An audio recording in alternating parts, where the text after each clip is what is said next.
Welcome into the game plan. Carolina versus Charlotte, 7 o'clock Saturday night, Jerry Richardson Stadium in the Queen City. I'm Tommy Ashley. This is Greg Barnes in the middle with perfect internet. Perfect internet. Jason Staples getting ready. You're trying to We jinx it, Tommy. I know, really, because mine's messing up. We're running a little. This is going to be game plan after dark since it's 9:30 tonight. We are later than normal. That is Jason's muted dangerous. already. That is That's a, dangerous to do after dark. You know what's happened before when we've done this. we have gotten our hands slapped a little bit. I'm going to start with and what a difference a week makes. And it's relevant to my first question, Greg. I don't want to look back too far, but Monday's not that long ago, and you had a column out today on Inside Carolina that sort of put things into perspective. People ask me about Monday night. I said it's not that they lost; it's how they lost and how they looked doing it. But you're sort of expound on your column in case people have not read it. It's on the Inside Carolina Tar Pit Premium message board. Well, I think there's always going to be overreaction, and when you talk about the buildup that North Carolina has had dating back to, I know he was officially hired on December 11th, but even the week before when he was a candidate, just the amount of media attention and discussion about North Carolina football and this grand experiment has been the hot topic. And so when North Carolina takes the field and they look good for two drives, and then it just all implodes, the immediate reaction is always going to be negative, and this is a failure, and there's no recovering, and why did they hire Belichick? I get it. But at the same time, it was his first game as a college coach. We knew there was going to be some talent deficiencies. There's a lot of things we can talk about. Long story short, it was a terrible game. It was a really bad performance. You don't want to see that happen, especially in that type of game when you've got ESPN game day crew in town. Michael Jordan's there, Lawrence Taylor's there. I mean, everybody is in attendance. Everybody's watching. And it just kind of is embarrassing. And so I understand that from the fan standpoint. I think media was licking their lips to be able to jump on if this thing didn't start out correctly. They clearly did. But I think it's important to say that, okay, it was really bad. It happened. Are you just going to give up? I mean, you're just going to throw in the towel? No, of course not. You're going to get back to work and you're going to try to figure out where you go from here. And Tommy, as you like to say, and a lot of coaches say too, it's never as good as it looks when you're winning big, and it's never as bad as it looks when you're losing bad. And so I think this is one of those latter situations where, yes, North Carolina got blown out, but when you talk about two explosive plays for TCU and then, of course, the two defensive touchdowns, it got out of control quickly. And you just had to kind of wipe your hands of it and say, all right, that's not the start we wanted, but let's build upon it. Let's try to get better. And I do think this team will get a lot better as the season goes along. Yeah, I mean, take away those explosive plays, those two defensive touchdowns, and other than that, how was the play, Mr. Staples? It's Carolina. A short week is a good thing, and folks asked Belichick this, and some of the coaches, Brian Belichick, Matt Lombardi, when we got availability on Wednesday, is it a good thing to have such a short turnaround? I mean, it's a 5-day turnaround. They did not, or the best we understand, they did not practice Tuesday because you have to have an off day, and then they practiced Wednesday. Today, presumably walk through tomorrow and play on Saturday. But Jason, your take on getting right back after it, given what happened on Monday. Not a lot of time for corrections, I don't think, but your take on the turnaround. And he's muted. Boom. Got him. Wake up, Jason. You got me. You got me. You got me. That's we're not going to make a habit of this. Anyway, That's one. yeah. So, I think it does complicate things because after that kind of game, I mean, there are two schools of thought. One is flush it and move on, But I don't think this team is at a place where you can flush it and move on. This is a team where they need the correction. They need the opportunity to get reps to fix the things that they didn't do well. So, I mean, I think if you put truth serum into Bill Belichick and said, would you rather have a full week after that or a short week? He'd be like, oh yeah, full week. Definitely full week. It's just, they don't have that. So what do? One of the things you can do is you can take the film and you can put comments in there for your players, like eyes should be here, et cetera. You can do some of that and have the players, responsible to watch some of that on their own to prep before they get in there. But I mean, that is putting that on them. There are certain things that they're going to have to go over. There's certain things that in meetings, you're just going to have to spend the time this week, even though you don't really have it, on, look, we're working this same concept this week. They're going to run this same cover 3. Your eyes have to be here, son. Let's take a look at what we did on Monday night. This is where your eyes were. You got to get your eyes here quicker, and they got to sync up with your feet this way. And, when you see this twist, you got to make sure that you're stepping here. So you try to combine film of what you're preparing with some of the corrections from Monday as best you can. You're trying to work and do all of that as well as you can.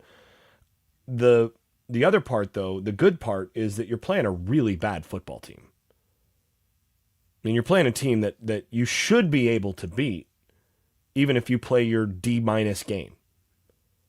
So this week becomes very much all about us, right? That's you make this week. You make that a mantra. It's not about them. It's about us.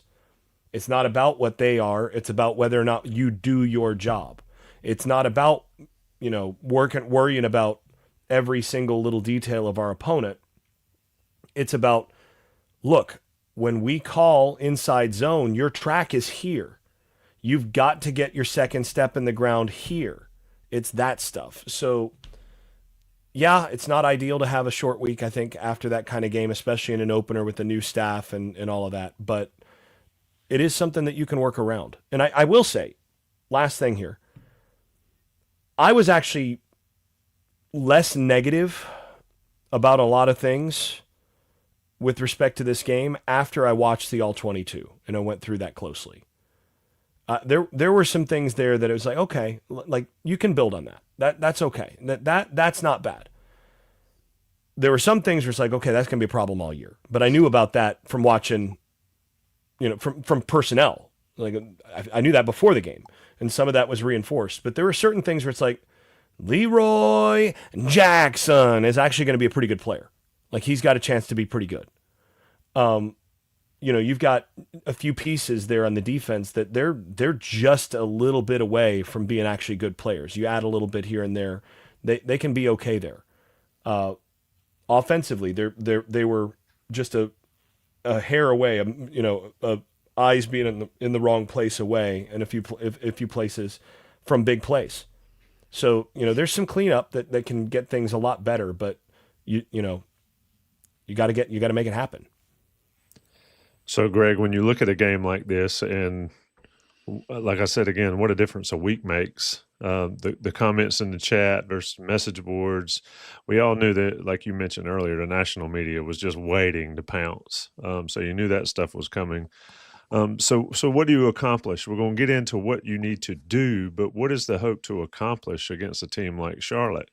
Is it, as Jason says, it's all about execution and what Carolina does? Or is it one thing that concerned me about the game Monday is that they came out with a script clearly early and it worked, and then it went sideways when they had to wing it. Like, you're not winging it, but when you call it on the fly, I guess.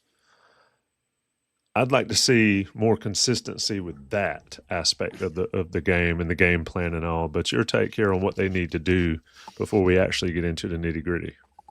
Yeah, well, first of all, I think Jason's exactly right that while this may be a game, this past Monday that you just burn the tape, this is actually a great opportunity to really coach the guys up. As we talked about last week, they've been through spring practice, they've been through training camp, off-season conditioning, all those things. What they had not been through was an actual game with Belichick and his staff. They had not been through the post-game process. They had not been through game study, game review, and corrections. All that has taken place this week, and that's very important. And if there was one detail of Monday night that concerned me, I try not to make too big of a deal about the result of a game because sometimes things just spiral out of control.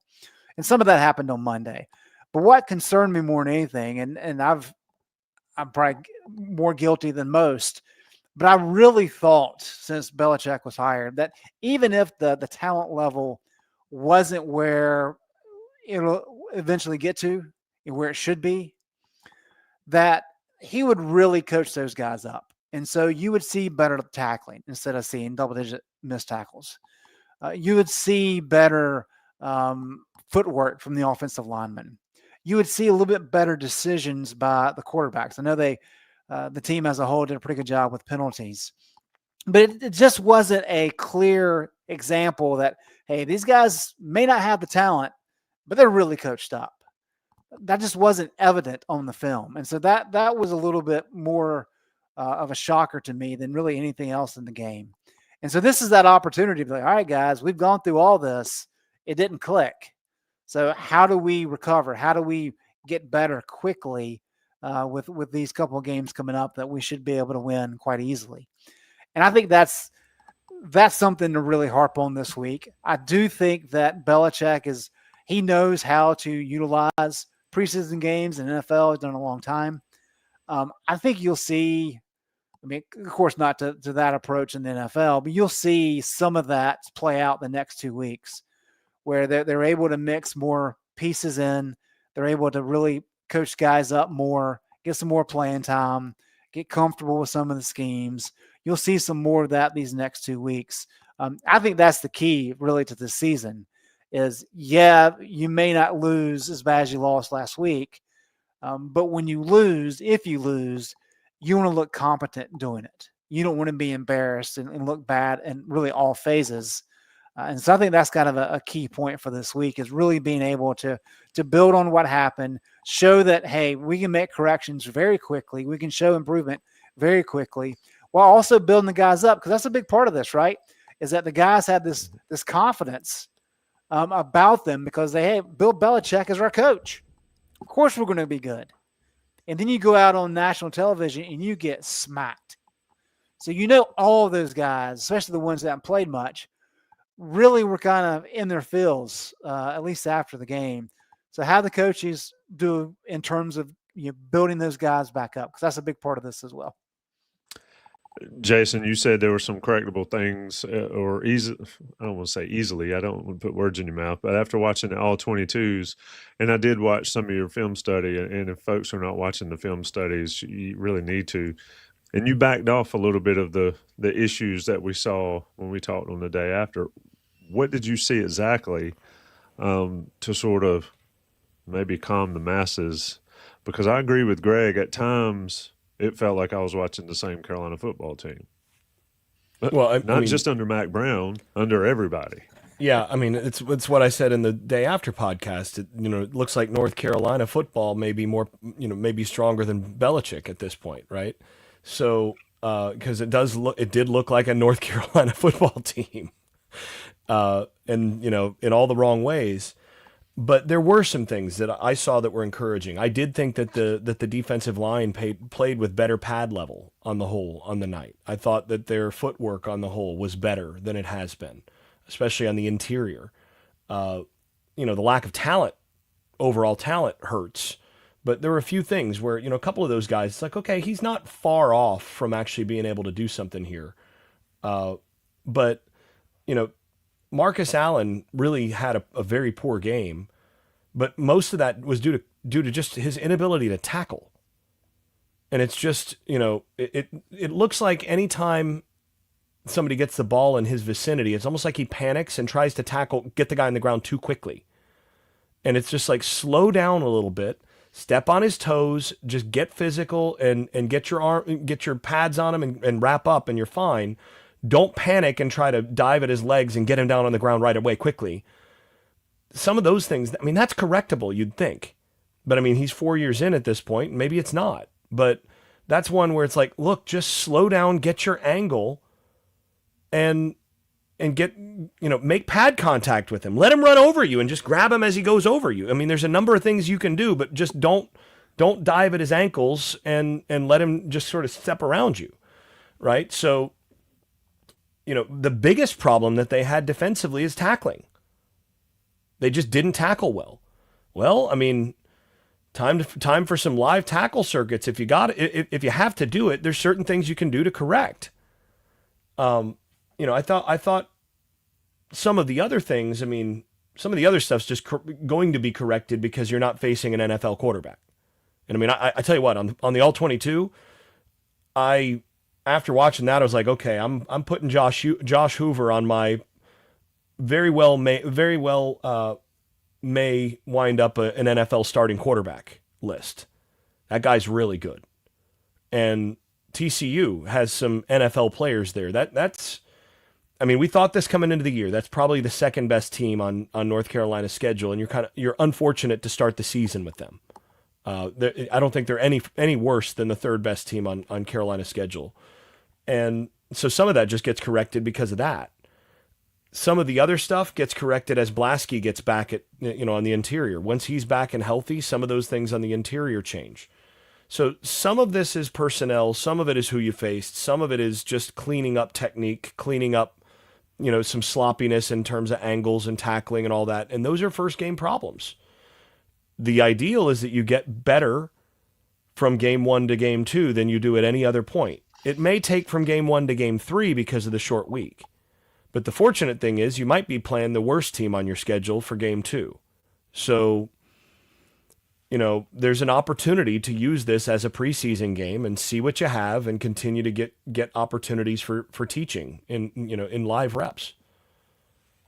Talking with Jason Staples and Greg Barnes here on the Game Plan. Shout out to Johnny T-Shirt, johnnytshirt.com, our sponsors. Get the 10% off if you're an Inside Carolina Premium subscriber. To do that, you sign up at InsideCarolina.com for $1 for a very discounted price to get all you can get. Before I go any further there, Greg, tell me about your new column and the new thing y'all are doing this year so folks understand that they're not on those premium boards, the superlatives and all that. It used to be a PFF, straight PFF grade story type thing. So I've sort of gotten away from that just because, or tell us why the new change and what content you guys are kicking out for our listeners. Well, the PFF stuff is, I've found that it's most useful when you really get into like the player specifics, so that you get into the missed tackles, you get into how quarterbacks are doing on deep passes versus intermediate passes and concepts. You get into how they do against pressure, how they do in a clean pocket. I think that stuff's most valuable when you get some of these numbers, some of the rankings. Some of them are kind of head scratchers. Other ones you're kind of like, I'm not exactly sure. And then, as the week goes on, they gradually make changes. And so the numbers change. It's just kind of hard to pin down. And then you got, if they play a bad team versus a really good team, they have to adjust. And that's kind of a manual adjustment.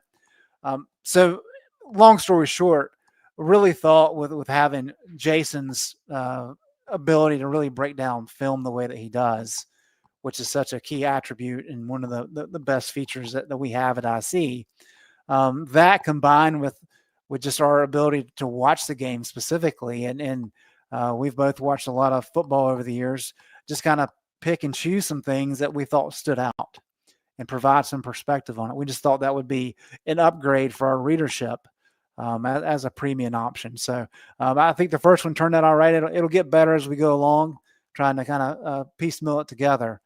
But I think that's going to be a more beneficial thing for our readers in the weeks and years to come.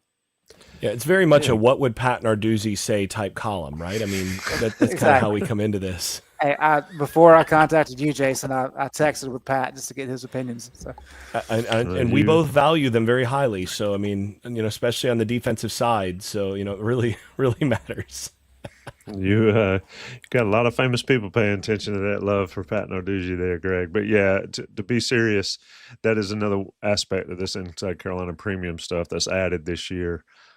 Same great site, same great content, and even better content. It keeps getting better. And as Greg said, and the discussion here with the team itself is it'll get better as the year goes. And so as we sort of turn to Charlotte, almost said on to TCU, Jason. Let's turn to Charlotte. First up, everybody wants to know who's going to play quarterback. I think it needs to be Gio Lopez.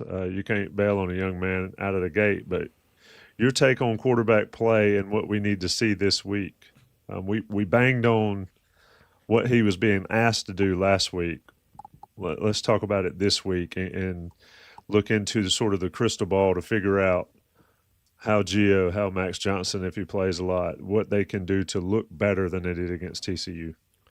Yeah, I think Gio, first and foremost, needs to be the starter for this second game. I mean, that's who you were rolling out there with the ones in camp. You felt like he was the guy coming out of camp. And, the fact of the matter is, I mean, some of the stuff that I saw on the All-22, it's like, okay, that's open, and it looks like he sees it, but he doesn't trust it yet. There are a couple places there are a couple times where it didn't look like he sees it. It's like, okay, his eyes are in the wrong spot there. It's going to take him a second to really get that concept against that look. And I see, there are a couple places where I had to go back 2 or 3 times myself with the looks that TCU gave them in the secondary. And if I have to do that, I'm not in the pocket. I'm not a, third-year college player doing it with live bodies flying around me. I'm watching the film and I'm going, okay, yeah, I can see what I know what, Kitchens wants from him on this. He wants him to, potentially work there, and he's probably reading that this is turning into a too high, but it's not because they're muddying it a little bit with how they're doing it, and it's that 3 safety type look at times that makes it tricky. So his eyes are in the wrong place in some spots. Some of that is just more time in the system. Get some correction, a little bit of time in the system. You know what you're looking at the next time. Some of it is, okay, I saw it, coach. I wasn't sure, and I didn't want to turn it over. I didn't pull the trigger.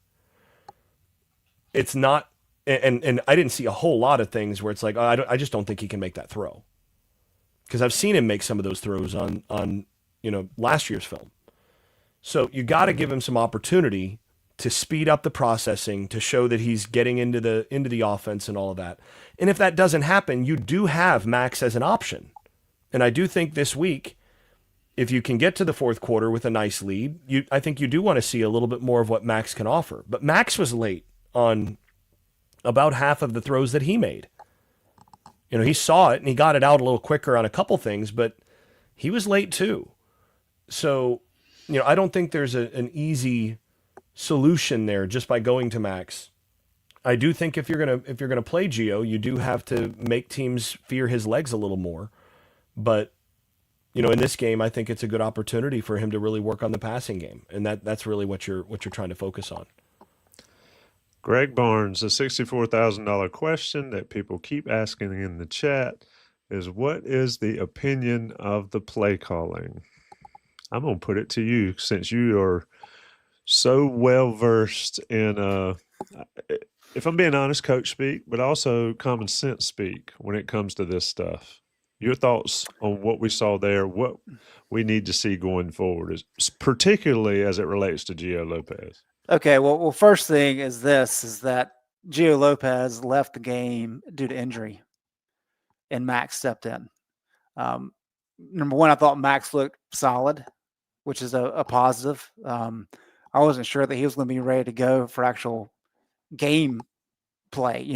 I was kind of thinking he maybe a little bit later in the season before he was actually full go. So the fact that he was able to get in the game and play like he did, I was impressed. I think that's a good thing moving forward.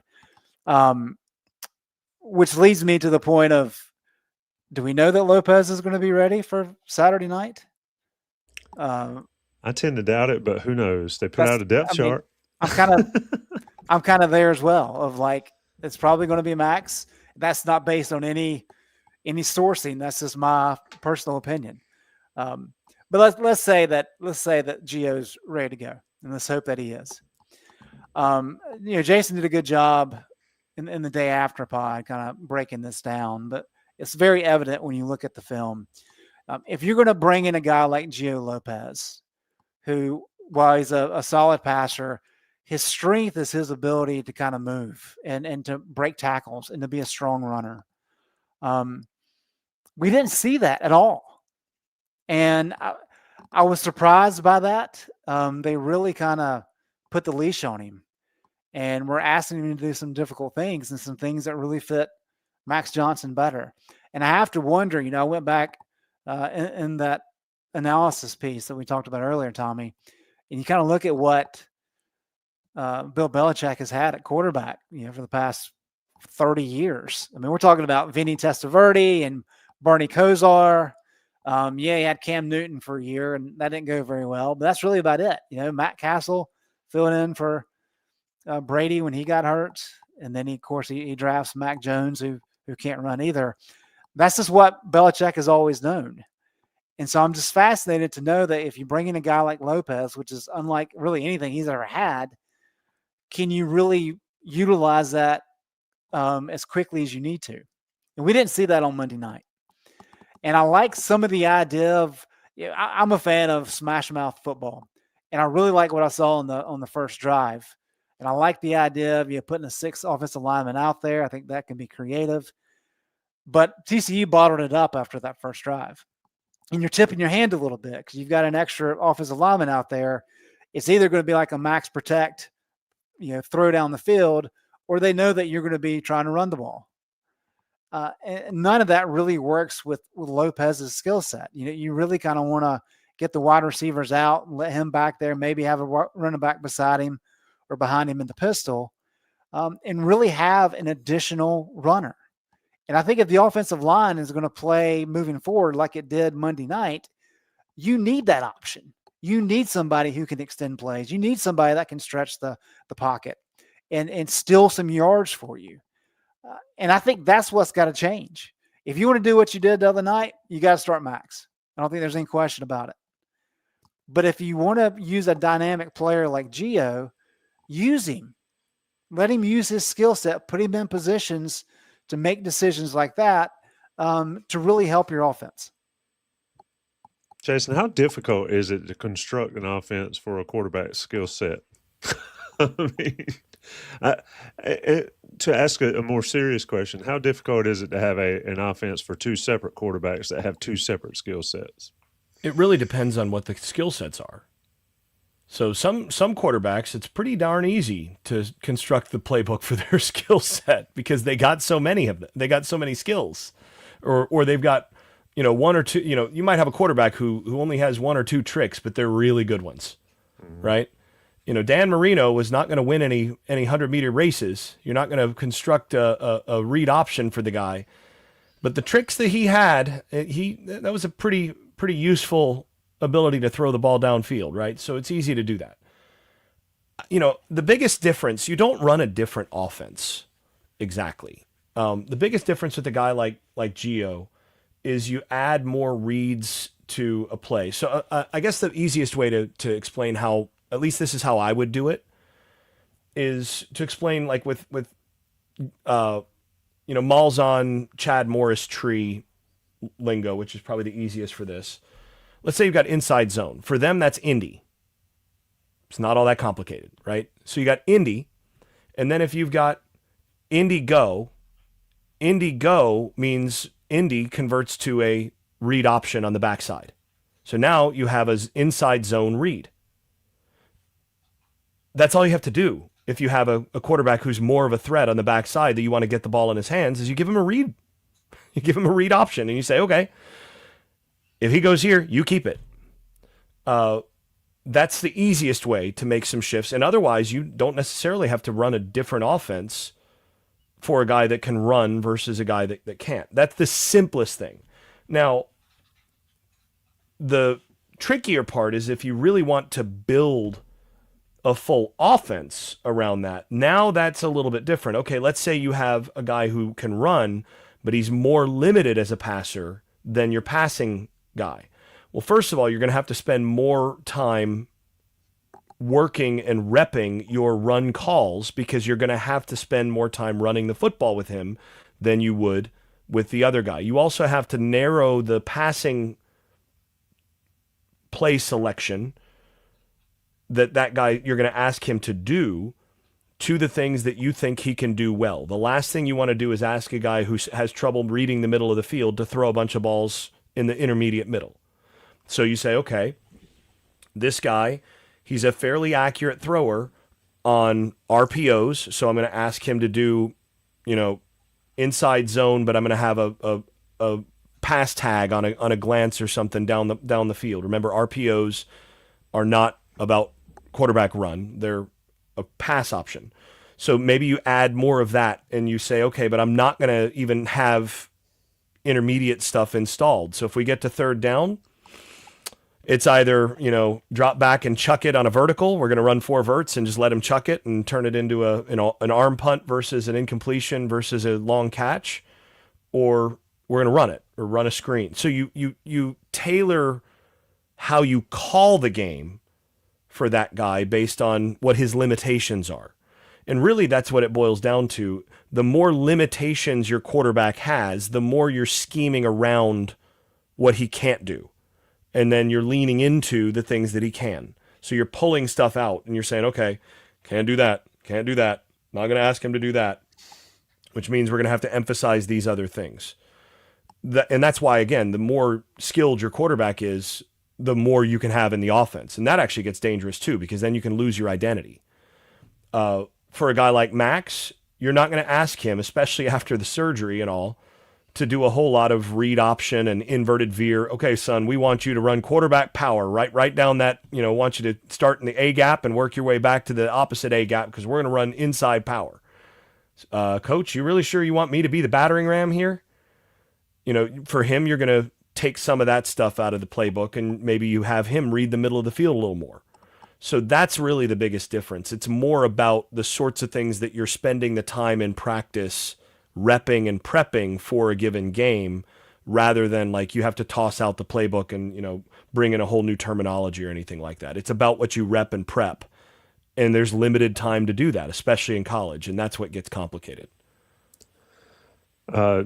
Jeremy Bottoms in the chat said, what should UNC focus on for improvement, offense or defense? Yes. We ask why not both? Somebody asked Brian Belichick on Wednesday, what went wrong and what needs to be corrected. And if my memory serves, his answer was a lot. And he kind of went off of that. But to Jason's point, identity. What's Carolina's identity on offense after 1 week? Well, I would say what they hoped it would be is that they were going to be a physical running team that didn't have to rely on their quarterbacks flinging the ball all over the field. That's what it looked like. And yet, when you look at what North Carolina was able to do running the ball, that failed. And they were not able to establish any type of consistency. And you really don't get far into the playbook. I mean, when you look at what North Carolina did Monday night, they had 11 drives. 5 of those drives were 3 and outs. And then you had a 5-play drive that netted 19 yards, a 5-play drive that netted 6 yards. You only had 2 drives over 5 plays. So it's very difficult to establish any type of identity. And that really speaks to the fact of it makes sense on a granular level to say, all right, we're going to go 6 offensive linemen, and we're really going to thrive in the run game. And it looked really good for 1 possession. And then TCU made some necessary adjustments, and Carolina couldn't counter it. And then you're really stuck because what you're wanting to be, you're not able to be. And I think that was a big concern too, is that they just were not able to adjust into anything that was really effective until really Max came in the game. So I think that's what they want to be. At some level, you hope TCU is really good and that they're a lot better defensively than they have been in recent years. so that you can do some of those things, especially against the weaker teams. That's going to be a key for Saturday for me, is if they are not able to run the ball effectively against Charlotte, which hasn't had a good defense, and let's say they've been a program for 13 years. They haven't had a good defensive front in 13 years. That's going to be a problem, and that's really going to be a telltale sign for what's to come, and it's not going to be a good thing. So I think more than anything, you have to be able to establish the run. As we talked about, Mac, harped on last couple of years, you need to be able to run the ball, but most importantly, you need to be able to run the ball when they know you're going to run the ball. And Carolina tried to do that Monday, and they failed. They cannot fail in that regard on Saturday. And I think that's what they want their identity to be. And if you can somehow establish that, then you take a lot of pressure off those quarterbacks, and you can really let them shine a little bit more. 100%. Jason, turning that, just sort of build off that. What's Carolina got to look like on offense Saturday? David Klein in the chat said, does the score even matter this weekend? No, I do not believe it does. It needs to be a big win. But just like the TCU game, it wasn't about whether they lost or not. It was about how they did it. And to quote Greg, they failed. So this weekend against Charlotte, Jason, what do you need to see to know, and we're talking offense, to know that there's some coherence to the plan, and it's a plan that can have some success? Well, number one, you've got to be able to run the football against Charlotte. If you're going to be a team that's going to be your offensive identity is predicated on running the football as your primary thing, if you can't run it against Charlotte, you're going to have a hard time for the rest of the year. Now, I say that, quick question, Greg, you may know this already. How many yards per carry did Charlotte give up to Virginia? When did Charlotte play Virginia? App State last week? I'm sorry, App. Yeah, App. How much did they give up to App? 5 yards per carry. Yeah. So if you're giving that up to them, you should be able to. I think Carolina's offensive line and backs need to be better than that. Yeah. So that's what I'm looking at. You better be able to show that your offensive line can work together, that they can block the interior well enough to provide space so that you're staying ahead of the chains all game. That's the thing, right? Stay ahead of the chains all game. And if you can do that, you're on track to at least be able to start developing the identity that you want.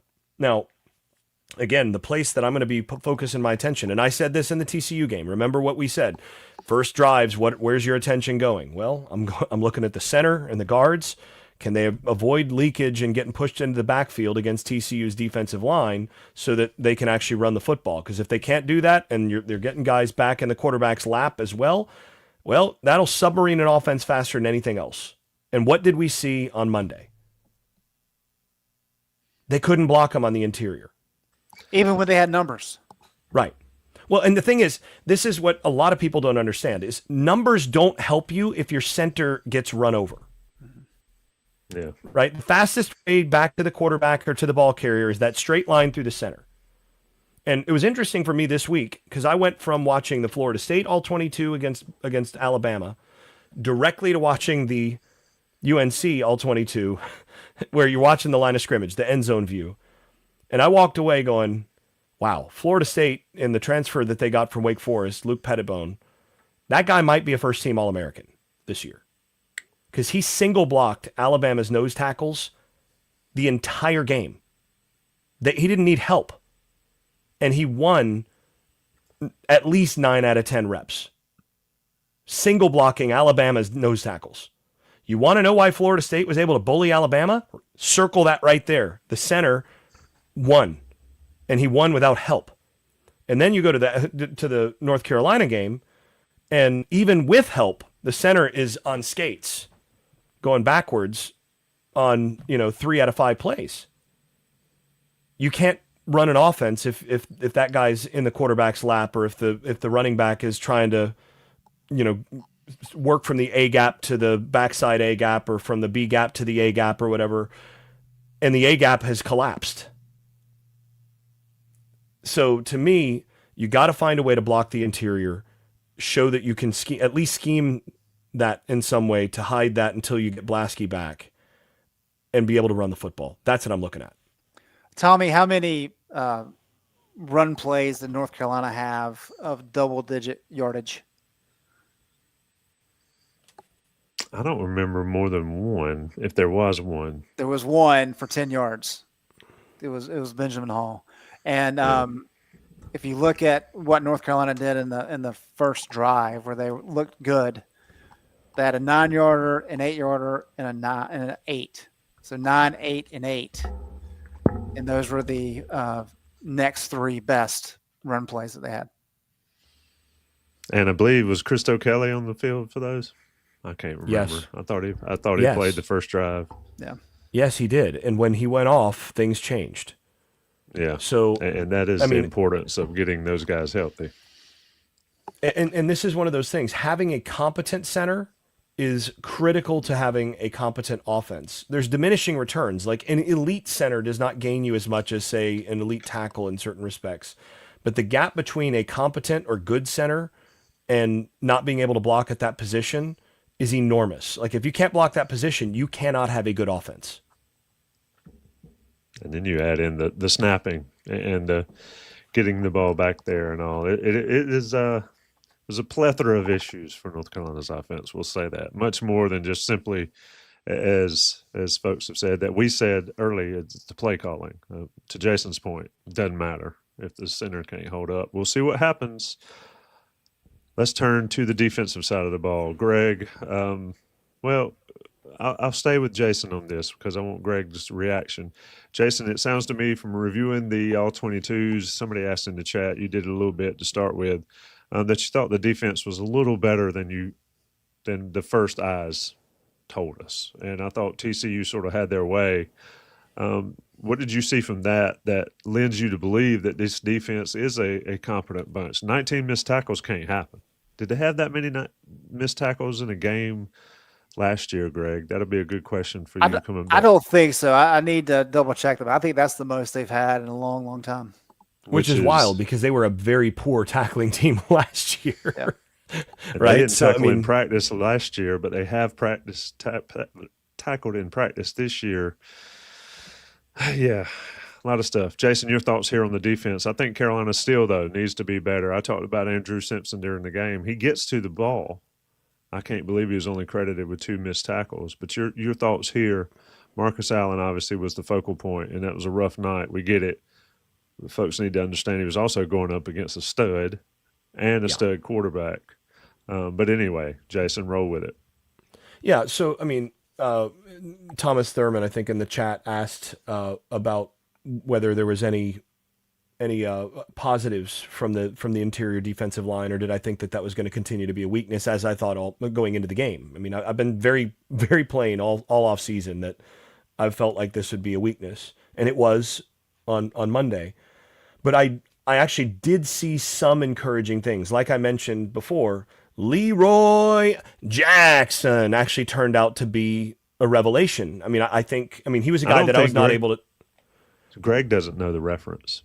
Oh, I'm sure he does. But he was a guy that I had not had a chance to see any film on. And so I didn't do any scouting report on him this summer.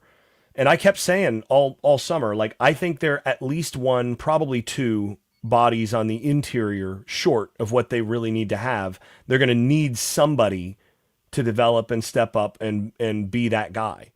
And it turns out Jackson was one of the better players on defense, in my opinion, that I saw. And as a redshirt freshman, really, he flashed. And this week, he's listed on the unofficial depth chart that they just put out as a starter in front of CJ Mims, which tells you, I think, a lot, because I felt like Mims was a guy that he's a good rotational player, but he's not good enough to be a full-time starter in the ACC at that position without really ultimately you getting taken advantage of there. Jackson, actually, the level of play that he showed he is capable of at times, and the way that he was able to show some quickness and low pad level and all that, that was really encouraging, because that means that they're maybe, one body fewer short than what I thought. I still, wanted to see more out of DeAndre Robinson. He's a big body, and there were times where he did a good job of getting stalemates and getting a little bit of movement. But I want to see him actually play with more nasty than what he did. He's just kind of out there a lot. And he's eating blockers, and that's all. That's fine. That's an unselfish job. But I want to see him play with more power, and he's capable of it, but he's just not quite there. And I thought Isaiah Johnson played well. So all in all, my overall take on the defensive line, and that's without Price Yates, is that at least the interior was probably a little better than I thought they'd be. I thought the edges, Melkart Abujade had a forgettable night. He was a guy. I think he's a guy that is still swimming a little bit in terms of learning at this level. The game was moving a little quickly for him, and he wasn't as physical as I'd like. Smith Vilbert is who we thought he was, right? He's a big body who can be, help against the run there, but he's pretty lumbering once you get him out in space at all. Like, he's not going to chase you down. So most of it was what we thought they'd be. Not having Yates hurts, but I thought the interior was a little bit better actually than I thought they'd be coming into the season. So I do think there's a little bit of room for encouragement. Greg, your take, we talked about the back seven being lauded. A lot of talk about why playing so far off the receivers and all that kind of stuff. I thought Thad Dixon was really solid, but your take on the backside there, when it's 48-14, people don't. It doesn't matter, whether or not they look good or not. That's what the score was, and that's what people take with it. But your thoughts there on the defensive side, particularly the back end. Yeah, and look, in terms of the defensive front, just from to follow up on what Jason said, I agree. I mean, I think the front for the most part played okay. And when you look at some of the rushing yards, you say, how could you say that? They gave up 280 rushing yards. They gave up 170 on 6 plays. And it kind of gets back to the Vic Koenig comments, after that South Carolina game, I guess in, what was that, 14, 13? But he was like, hey, you had 3 bad plays and everything else was good. So don't want to go there, but at the same time, for 31 defensive snaps against the run, the numbers really weren't that bad, which I think suggests that, hey, there's potential here. Clearly you got to clean up the explosive plays. Like, that can't happen. But some of that too is part of the secondary, which is what you're talking about. They've got to do a better job of shedding blocks and being able to get guys down once they get to the second level. But yeah, I mean, I think Dixon really stood out. I think he's solid for sure. And Marcus Allen just had a bad night. I mean, his numbers were really bad. And Jason's right. I mean, when you look at the tackling numbers, he missed 50% of his opportunities at tackles. That's tough. That's tough. You can't do that. Of course, he got kind of screwed early on that first PI call, which was not a PI call. Yeah. Wait, now I said it was a horrible call, and then I got chastised in the chat or in the Slack that said it was actually a good call. I didn't. It was not. No, I went back looking at it on the All-22. I'm going, boy, if you're going to call that, you got to call about 8 or 10 other ones. Yeah. Yeah, Tom, you know me. I'm not one to ever really complain about officiating. I think it's just part of the game. But that one, you have to wonder if that got into his head a little bit early. But Kamari House said as much the other day when we talked, or Wednesday when we talked to him. So they really started picking on him as the game went along and had a lot of success with it. So you gotta clean up that side of the field. You gotta clean up that cornerback position. And there's talent there. Look, let's be honest. Marcus Allen, even after Monday, Marcus Allen is still on NFL draft radars. Yeah. He cost himself some money on Monday, no question. But he's still on NFL draft radars depending on how well he runs and how well he finishes the year. I mean, corners have bad nights. It's a really hard position. Yeah, and give Sonny Dykes credit. They moved the little Idaho transfer out, and that kid's quick. And it just was a challenge for Marcus to defend him. But yeah, you got to get that side of the field cleaned up, and I think Dixon's good enough where you can be solid there. And if you can solidify at the corner spots, I think they've got decent options at linebacker. Safety's fine. So fine, I think, is probably the description that I would use. There were some breakdowns, but I think the defense was fine against a really good TCU offense. They need to get better. I don't know that they have enough playmakers up front to be able to generate a lot of pass rush. I think that's going to be an issue as the season goes along. Yeah. So they can hold their own, but in order to create some havoc, I think that's where you really have to be better in the secondary, because if the quarterback, especially of Hoover's stature, has time to really pick you apart, he's going to be able to do so. And so I think that's the concern. And maybe it's a blitzing situation, or maybe somebody just pops, but something needs to happen in the next couple of weeks to really kind of set the stage. Last thing you want to do is Cade Klubnik come to town and then you look all world again for no reason other than the fact you couldn't get pressure on him. So quick quiz for you guys. Power rushing attempts. TCU had 5 rushes with 2 or fewer yards to go. How many of them did they actually convert for the 2 or fewer yards out of 5? 1. Yeah, 2. 0. Interesting. North Carolina got a stop in every power rushing attempt from TCU. So and this is again one of those things that I didn't really notice in the live watch. Did not feel like it. No, it didn't feel like it, but it's because of those big plays. Right? Mm-hmm. When it came down to playing in a phone booth and they had to get stops on some of those short yardage things, they actually did, which means that they played physical.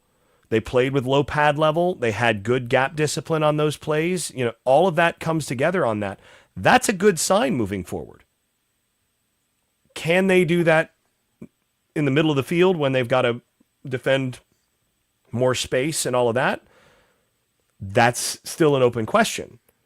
But again, I don't think they're going to play a whole lot of offenses that are anywhere close to what TCU is. So if you're looking for sunshine, that's one of those places where you go, how many times last year did the defense have major success against the power rushing attack of some other team? The last few years, how good was Carolina when somebody had to line up and run it on them from 3rd and 1, 3rd and 2?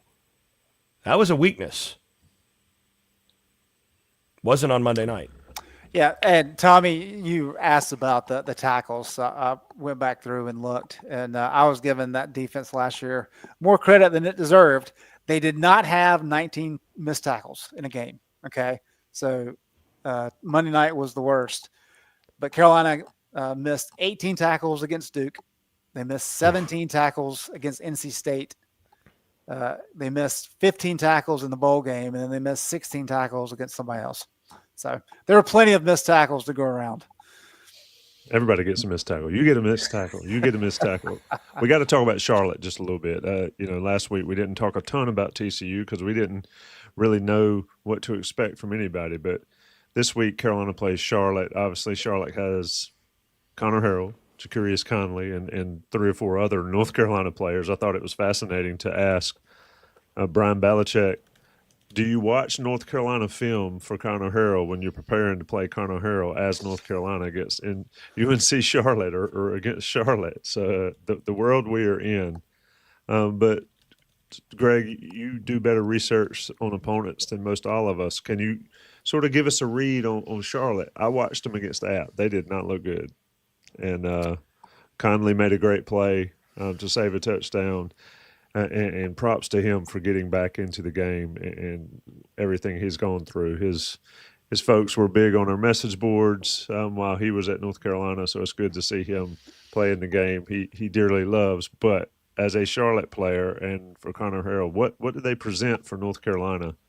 Some names, and then we'll get on into the predictions. But you can save the prediction until Jason gives his Charlotte read. So I do think it's, we've talked a lot over the years about, Mac Brown and his staff doing a good job kind of recruiting good kids. There's always going to be some bad apples. But for the most part, they recruited really good kids. And I think that's evident because when you look at Harrell and Conley, both of those guys were named captains for Charlotte this year, which I think that's a really cool thing. Harrell kind of is what we thought he was. They didn't run him a whole lot against App State. He played fine when he was clean in the pocket. He really struggled when he had any kind of pressure on him, which is about half the game. He was 3 of 11 for 29 yards passing with an INT when there's any type of pressure against him. So I think that's a little bit of an issue. And granted, we have seen some of that in the past. Stokes is a kid that they really think can be a solid running back for them. He struggled at times against ASU, but I think the whole team struggled after that early 3-0 lead. But he had 15 carries for 49 yards. And then they have a couple different wide receivers, Olsen, Mason, Burris, who they think are solid options. But that's really about all they have. They don't have a lot to be able to work with. And when you look at the stats, they had 54 total plays, 218 yards against ASU, which is not kind of getting it done. And the numbers are somewhat similar to the Carolina TCU game in terms of TCU just outgaining Carolina to such an extent. I don't think ASU is supposed to be anything special this year. And so Conley is one of the better defenders. It's because we know he's a great athlete. But there's really just not a lot that Charlotte was able to do on either side of the ball. They did blitz quite a bit, try to slow down that Appalachian State run game. Didn't really accomplish anything. It was, I think, 5.1 yards per carry in non-sack yardage that ASU was able to pick up. So as we've talked about in the past, Charlotte has not had a top 100 team in the metrics for as long as I can remember. They've only been playing football for 13 years. And I think this is one of those situations where I think Albin's a good coach. He coached for a program in Ohio for a long time that won a lot of games. And I know Solich was the primary reason for that, but he coaches a lot of the same way. So I think they're going to be more technically sound than they were under Biff. But I just don't think there's enough talent there to really pose North Carolina with much issue. Yeah, they got Grayson Loftus as a backup quarterback, and last time I saw him, he was cooking Carolina in Kenan Stadium, a couple of years ago, and Carolina needed Drake May to save that day. Jason, your thoughts on Charlotte? Well, I agree with everything that Greg just said. If you go back and you watch that game, and you're not just looking at the numbers, one of the things that really stands out is how overmatched Charlotte was on both lines of scrimmage. They couldn't block App, and there were a couple of times where, the App quarterback drops back to throw and could have eaten a sandwich. He's just sitting back there. Like, all right, well, do I want to throw to him? Nah. Let's wait. All right. Now my guy's running away. All right, I'm just going to chuck it. It's one of those. They had a ton of time to throw. They were able to run it, like you said, for over 5 yards a carry. And it wasn't just a bunch of big plays. Actually, one of the things that that Charlotte was able to do is because of Conley and some of the back end stuff, they were able to kind of put a cap on some of the big plays so that App had to actually score in the red zone. No, they managed to do that, but this was not a matter of giving up just a bunch, several 80-yard plays to get that 5 yard per carry thing. It was much more like 7, 3, 8, 12, 3, that sort of thing. So, they just don't have the horses up front that a really quality team does. Let's just be honest. It's not what you would call a quality opponent for that reason. Now, Carolina can't go in there and make them look better on the offensive and defensive lines, but so long as they're able to go in and handle business in those spots, Carolina's got some pretty good athletes at some of these other places. In the secondary, there's no question about some of the athletes that they have. They're in the receiver position, the running back position, there's athletes on this team. So you should be able to score points. You should be able to, for the most part, limit the passing game. And I think Harrell, his legs are probably still a bigger threat for him than his arm. So, you can really try to lock down and focus on taking away their run game and taking away Harrell's run threat without feeling like you have the same concerns about guys just getting behind you and running away like what you had this last week with TCU. So, I mean, another way to put it is all the things that TCU was best at that were really bad matchups for North Carolina are all areas where Charlotte's at their worst. So, if you're looking for, cure to what ailed you, this is kind of that. Now, I say all this, and historically, Carolina's come into this kind of game in recent years and found ways to lay eggs that are kind of surprising. This will be a good indicator to some degree of, how much has changed in that respect. Sticking with you, prediction time, Carolina, Charlotte, 7 o'clock, Jerry Richardson Stadium. You see it on mighty ESPN Plus. What a difference a week makes. Yeah, so mighty ESPN Plus, what a difference indeed. But, I'm going to go with this. I think Carolina not only wins, I think they cover. And the spread surprised some people. Like, wow, after that, you think, Carolina's going to win by this? I think Carolina comfortably covers. So I'm going to go Carolina is able to control the line of scrimmage for the most part. Carolina ends up being able to kind of do what they need on defense. And I'm going to go Carolina 48. I'm going to go with Charlotte 40. Carolina 48, Charlotte 13. Who are the stars of the game? I think you're going to see Hood and Hall have over 100 yards rushing, and I think you'll see Ship have another quality game there. He's going to get loose, probably have a touchdown or two. Greg, you're up. I would be surprised. Well, I'd be impressed, I guess is probably the right word, if Carolina is able to score 48 points, even though it is against Charlotte. So that I think that would change some opinions about what this offense can be. I'm going to have to see it first. I do think North Carolina wins. I don't have North Carolina covering, though. I've got UNC winning this one 31-14. 31-14, 48-13. It's a rare one where we really differ here. Yeah, I know. It sounds like two vastly different ball games there. I'll be in Charlotte checking it out in person. Go see that stadium. They brought in some seats. It should be an interesting setup in Charlotte. I'm torn because, and I don't like to think about if they scored defensive touchdowns or whatever. I'm thinking 35-10 Carolina. I don't know. I think Charlotte busts at least one big play or something happens. But anyway, I think 35-10 Carolina. So Buck Sanders, I know you listen to these. You've got three very different scores there to pick from for your morning after column. Anything left, boys, before we get out of here? 9:30 might be the new start time for the day after, or for the Game Plan podcast. We will figure it out as the season progresses. Anything left, Greg? Yeah, so I haven't gotten in a golf analogy yet, so I think this is a good one. Scotty Scheffler's the number one player in the world for a reason, and probably the most impressive stat that he's had last couple of years is how he leads the world by a wide margin in bounce back birdies. So whenever he has a bogey and really kind of sticks it in the mud, the next hole he bounces back, and that takes a lot of mental fortitude.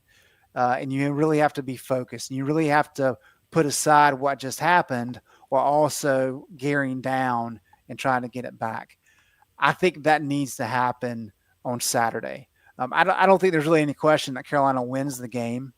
But as we've talked about, this is the week of opportunity. They were embarrassed. How do they respond? How does the coaching staff get them to respond? And so when they come out on Saturday, do they look like a much better team? Yes, they're not playing as good of an opponent, but do they look like a better team? Do they execute better? Or are they more solid in every aspect of the game? And I think that's very important, not only for the players, but really for the fan base to say, okay, like Monday was bad against TCU. this is more what we expected. We can work with this moving forward. I think that is critically important on Saturday. Is And it just to my be clear, nobody is saying that North Carolina is as talented as Scotty Scheffler. Is it my 52 on the front, 37 on the back, or is it Hey, my that'll work. That's solid. yeah? Is it my 52-49? It depends on. It could be. Hey, we're not either playing or. Augusta. We're not playing TPC Sawgrass here. We're going from a Tobacco Road to a Muni here. It may affect what kind of score you can shoot. Absolutely. Carolina, Charlotte. That's Greg Barnes. Has to get in the golf reference. There's a sponsorship somewhere in there. I need a Scotty Cameron putter if we're going to talk about. If we're going to talk about Scotty Scheffler, we can at least get some Scotties up in here. That's Greg Barnes. That's Jason Staples. I'm Tommy Ashley. Shout out to Johnny T-Shirt. Don't forget to join InsideCarolina.com if you haven't already to get on the message boards and the premium content that these two provide additional to Don Callahan and Sherelle and all that. Carolina and Charlotte will be back for the day after Inside Carolina Live from 4 to 6 p.m. with a 7 p.m. kickoff on Saturday. It'll be a fun time in Charlotte. Everybody stay safe. We'll see you. This crew will see you next week. I'll see you at Inside Carolina Live before Richmond. Damn, I got to get it all out. I'll see you on the day after with Buck and Jason at 10 a.m. on Sunday. Normal week. Thanks, guys. Speaking of golf, by the way, congratulations to Ben Griffin, Tar Heel alum. I'm sure somebody who's watching is connected to him in some way, given how the Tar Heel Nation works on this. But Tar Heel alum making the Ryder Cup team, which should give everybody one more reason to watch the Americans at Bethpage. So, yeah, lot to congratulate there. So good for him. Yeah. Hopefully, future podcast guest Ben Griffin, if you're listening, Ben. Everybody, stay safe. We'll talk soon.